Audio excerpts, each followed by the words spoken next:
যে এই যে সঞ্চয়পত্রের বিক্রি কমে যাওয়া, এর মূল কারণটা কি?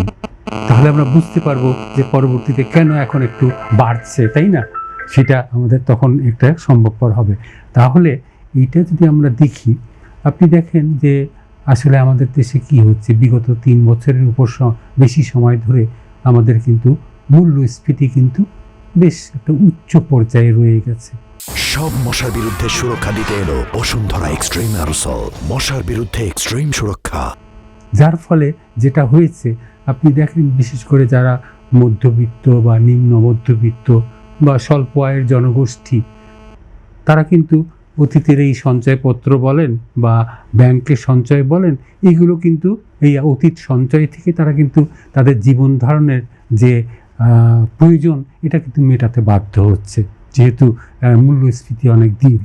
কাজেই এর ফলে কিন্তু একটা যেটা হয়েছে, আপনার এই সঞ্চয়পত্র যেটা বলছেন আপনি, যে ঋণাত্মক যে বিগত বছরগুলোতে ছিল, অর্থাৎ যতটুকু সঞ্চয় হয়েছে তার চেয়ে বেশি সঞ্চয়পত্র থেকে টাকাটা তারা নিয়ে তাদের প্রয়োজনটা মিটিয়েছে।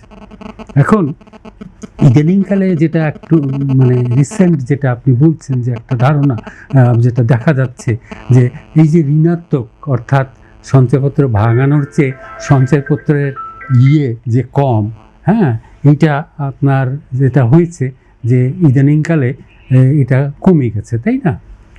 তাহলে তার একটা মূল কারণটা হচ্ছে কি, যে যারা আপনার এই সঞ্চয়পত্র ভাঙাচ্ছে, তাদের অল্টারনেটিভ আপনার আছে। যেমন সঞ্চয় তো অনেকগুলো মাধ্যম থাকে আমাদের দেশে, একটা মাধ্যম যেমন হচ্ছে, সবচেয়ে বড় মাধ্যম হচ্ছে ব্যাংকে আমানত রাখা অথবা সঞ্চয়পত্রে বিনিয়োগ করা।